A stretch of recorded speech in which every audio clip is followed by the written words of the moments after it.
नमस्कार दोस्तों, बहुत बहुत स्वागत है आपका नए वीडियो के अंदर। आज का जो वीडियो है वो ये है कि ऑटोमोबाइल की दुनिया के अंदर क्या कुछ नया घटित हो रहा है, कौन कौन सी नई गाड़ियां आने वाली हैं और गवर्नमेंट क्या फैसले ले रही है जिसकी आम जनता के ऊपर क्या जो असर पड़ रहा है उस फैसले का। तो सबसे पहली जो न्यूज़ है वो यही है कि लगातार दोस्तों 2 दिन जो है वो सीएनजी के प्राइस बढ़े और मुझे लगता है कि आगे भी ऐसे ही बढ़ते भी रहेंगे।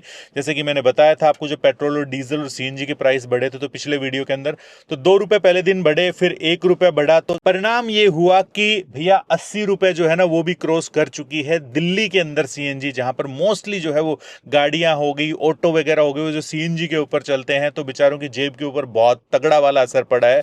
हम जो गुड़गांव वगैरह के अंदर रहते थे वहां पर भी जो लोग बाग है वो दिल्ली के अंदर जाकर के सीएनजी भरवाते थे, लेकिन अब धीरे धीरे वहां पर भी जो है वो महंगी होगी। हालांकि सीएनजी जो हर जगह ही महंगी हुई है, अगर मैं नोएडा की या गुड़गांव वगैरह की हालत की बात करूं तो वो तो और भी ज्यादा खस्ता है। 88 पॉइंट से भी जो है ना वो 88 रुपये से भी जो है ना वो ज्यादा की ऑलरेडी सीएनजी जा चुकी है वहां पर।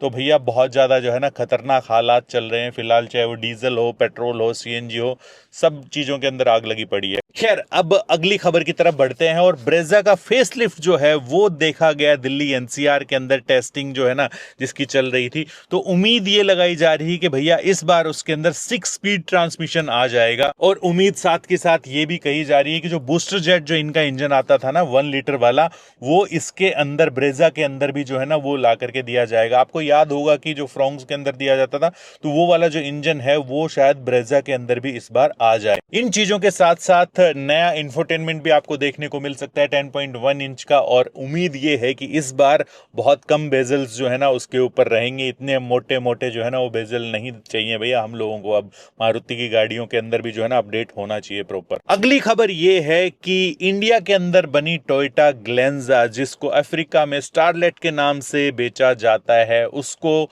ग्लोबल एनकैप के अंदर 0 स्टार मिले हैं। जी हाँ, ये बहुत बड़ी खबर है। ध्यान देने वाली बात है कि उसके अंदर 2 एयरबैग हैं और बहुत ही मैं कहूंगा कि पुअर परफॉर्मेंस जो है ना इस गाड़ी की तरफ से रही है यहाँ पर। और साथ के साथ चाइल्ड सेफ्टी की भी बात मैं कर लेता हूँ। जो 3 साल का जो डमी बैठाया जाता है, तो उसके ऊपर जब टेस्ट किया गया उस गाड़ी का, जो क्रैश टेस्ट किया गया, तो वहां पर उसको 0 स्टार मिले हैं। अब जब 0 स्टार सेफ्टी रेटिंग की बात हुई तो बिल्कुल इसके अपोजिट जो है उस कंपनी की बात कर लेते हैं जिसकी लगभग सभी गाड़ियां जो है वो 5 स्टार सेफ्टी रेटिंग लेकर के आ रही है। मैं बात कर रहा हूं टाटा की। जी हां, फ्लेक्स फ्यूल वाली गाड़ी जो है ना लेकर के आने का मूड है भैया। मतलब कि E20 पे तो चलेगी ही, E100 के ऊपर भी जो है ना वो गाड़ी चलेगी। तो कितना भी आ जाओ भैया, उससे कोई फर्क पड़ने वाला नहीं है उस गाड़ी को। आपको पता होगा कि जब ये ऑटो एक्सपो हुआ था तो वहां पर पंच जो है वो फ्लेक्स फ्यूल वाली दिखाई भी गई थी वहां पर। हम लोग ये नहीं कहते कि पंच ही जो है वो पहली गाड़ी आएगी फ्लेक्स फ्यूल के अंदर इनकी, लेकिन भैया आ सकती है, बहुत ज्यादा जो है ना इस चीज के चांसेस हैं। टाटा बहुत ही एग्रेसिवली काम कर रहा है, चाहे वो इलेक्ट्रिक के अंदर हो, चाहे वो फ्लेक्स फ्यूल को लेकर के हो, छोटी गाड़ियों में भी, बड़ी गाड़ियों के अंदर। तो गुड, अच्छी बात है भाई साहब। मारुति सुजुकी की नई ईवी जो है वो स्पॉट हुई है। जी हाँ, ये गाड़ी आपकी 7 सीटर ऑप्शन के साथ भी होगी और साथ के साथ 5 सीटर जो है ना वो ऑप्शन के साथ भी आपको मिलने वाली है। प्लेटफॉर्म गाड़ी का वही होगा जो कि आपको ई विटारा के अंदर देखने को मिलता है, मतलब कि E27PL जो इनका प्लेटफॉर्म आता है उसी की बात मैं कर रहा हूँ। Obviously hard take. हमारी उम्मीद ये है इनसे कि जब आप ग्रैंड विटारा का फेसलिफ्ट लेकर के आओ तो उसको प्लग इन हाइब्रिड के साथ लॉन्च कर दो, मजा आ जाएगा। आप लोग क्या कहते हो नीचे कमेंट्स के अंदर जरूर बताइए। अगली खबर यह है कि भैया BYD की C-Line 6 PHEV स्पॉट करी गई है। जी हाँ, लगभग 18.3 किलोवाट आवर की जो है ना इसके अंदर बैटरी होगी, और दूसरा एक ऑप्शन भी आ सकता है, शायद 20 किलोवाट आवर की बैटरी के साथ भी ये जो चीज हो सकती है। इसमें फ्रंट ग्रिल आप देखेंगे तो काफी अच्छी लग रही है। 19 इंच के जो है ना वो इसके अंदर अलॉय व्हील मिलने वाले हैं। तो ये प्लग इन हाइब्रिड वाला जो कॉन्सेप्ट है ना ये काफी प्रचलित होने वाला है आगे, ऐसा लग रहा है। और ये एक तरीके का सॉल्यूशन भी है। आप लोगों को क्या कहना है, आप बताइए कि शहर के अंदर चलानी है आपने ज़्यादा से ज़्यादा, तो अपनी गाड़ी को चार्ज किया और जितना शहर के अंदर चला रहे हो चलाओ आप आराम से, ठीक है ना। और अगर कहीं लॉन्ग रूट के ऊपर लेकर के जानी है तो उसके अंदर कोई दिक्कत ही नहीं है, लेकर के जाओ। PM ई ड्राइव स्कीम के बारे में कभी सुना है क्या? जी हाँ, अभी अभी सुना है आपने मेरे से। तो PM ई ड्राइव स्कीम के अनुसार 4,874 नए चार्जर्स की जो है ना वो अप्रूवल मिला है। वो पूरे देश के अंदर लगाए जाएंगे, वो पूरा का पूरा स्ट्रक्चर जो है ईवी का, ईवी चार्जिंग स्टेशंस का, वो थोड़ा सा बढ़ाया जाएगा ताकि लोग बाग ईवी के ऊपर जाएं थोड़े से। और इसके तहत 503.86 करोड़ का जो है ना वो अप्रूवल मिला है। मैं आपको ये भी बता देता हूँ कि कौन कौन से स्टेट के अंदर जो है चार्जेस लगने वाले, राजस्थान, यूपी, गुजरात, कर्नाटका, केरल वगैरह के अंदर। और इनको कौन लगाएगा? इनको लगाएगा हिंदुस्तान पेट्रोलियम, इंडियन ऑयल और भारत पेट्रोलियम जैसी कंपनीज जो है ना वो लगाएंगी इनको। ऑफ कोर्स गवर्नमेंट की तरफ से उनको बजट जो है ना वो ट्रांसफर हो जाएगा। बढ़ते हैं अगली खबर की तरफ, और वो खबर ये है कि भैया सुजुकी ने ग्लोबली जो है ना वो होंडा को ओवरटेक कर लिया है कार सेल्स के मामले में। जी हाँ, फाइनेंशियल ईयर 2026-27 के लिए सुजुकी ने ग्लोबली 3.55 मिलियन जो है ना वो गाड़ियां सेल करी, और होंडा कितना कर पाया? होंडा कर पाया 3.39 मात्र। ध्यान रखने वाली बात यह है कि जो ग्लोबली जितनी भी सेल होती है उसके अंदर से 60% जो सेल है वो सिर्फ इंडिया से जाती है सुजुकी की।